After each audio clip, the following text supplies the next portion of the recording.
What if the biggest obstacle, to your financial success isn't the economy or your job, but like a silent script running in the background of your nervous system? Right. I mean, we love to blame inflation or just bad luck.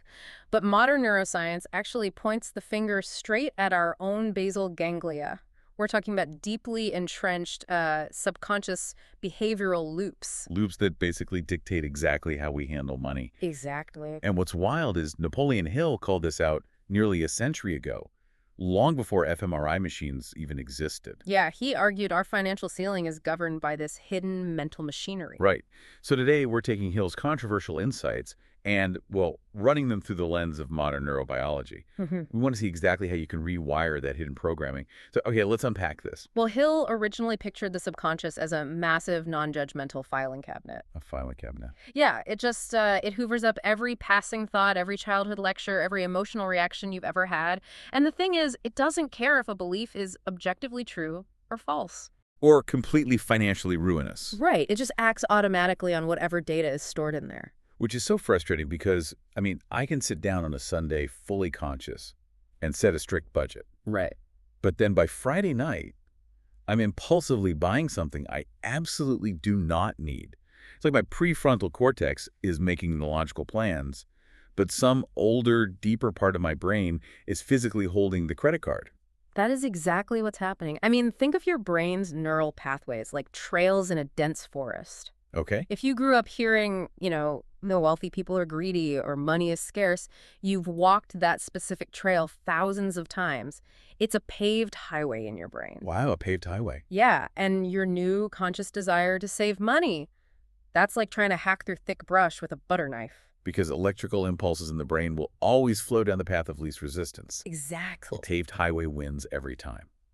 Which completely explains the self-sabotage. We are literally acting out dusty old neural pathways. Here's where it gets really interesting, though. Right, because to change your financial reality, you can't just rely on conscious willpower. You have to physically pave a new highway. And Hill called the tool for this auto-suggestion, which basically spawned the modern self-help affirmation. Right, but just looking in the mirror and deadpanning, I am a millionaire, is scientifically useless. Yeah, you're just repeating empty words while standing in the overgrown brush. It doesn't actually clear the path. Because words alone do not trigger neuroplasticity. If you want to wire a new pathway, you need a chemical catalyst. And emotion is that catalyst, right? Exactly. When you experience a strong emotion, like enthusiasm or deep desire or absolute conviction, your brain releases a cocktail of neurotransmitters. Like dopamine. Yeah, like dopamine. And that neurochemical signal alerts your amygdala and hippocampus, basically shouting, hey, this is vital for survival, save this. Save this. Okay, but I've always struggled with Hill's use of the word faith in this context. It sounds, I don't know, so mystical. It does. Like we're just hoping the universe drops a bag of cash on the doorstep. Well, it's a really common trap. But if you read Hill closely, he doesn't mean religious faith at all. He's describing a highly specific physiological state. Wait, physiological? Yes. It's the absolute bodily conviction that the outcome is already real. You're essentially tricking your nervous system into experiencing the reality of wealth before it physically exists. Oh, wow. So that emotional intensity is the machete that actually clears the new neural pathway. Precisely. That completely changes the daily practice for this. It's not about just reading a goal off a sticky note on your mirror. No, not at all. You have to write down a highly specific statement of your financial intention and read it twice a day, morning and night, while deliberately manufacturing the physiological state of having that wealth. And the timing of that is absolutely crucial. The morning and night part. Yeah, because first thing in the morning and right before sleep, your brain waves drop into an alpha or theta state. The barrier between your conscious and subconscious mind is at its thinnest then.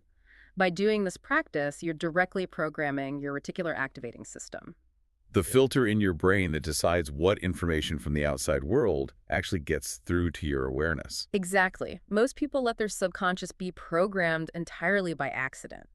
By the daily news cycle or stressed out parents or just their environment. Right. So instead of your brain automatically filtering for threats or scarcity, because that's what the old paved highway taught it to do, you're recalibrating it. You're recalibrating it to spot opportunities you previously would have walked right past. Wow. When you combine repetition with high emotion, you stop being a passive victim of your biology. And you become the architect of it. New neural pathways drive new automatic behaviors, and those behaviors generate entirely different financial results. You're literally rewriting your own source code. Yeah. Which leaves you with this to ponder. If your current bank account is simply the output of an old accidental neural pathway, what entirely new reality could you begin wiring into existence tonight?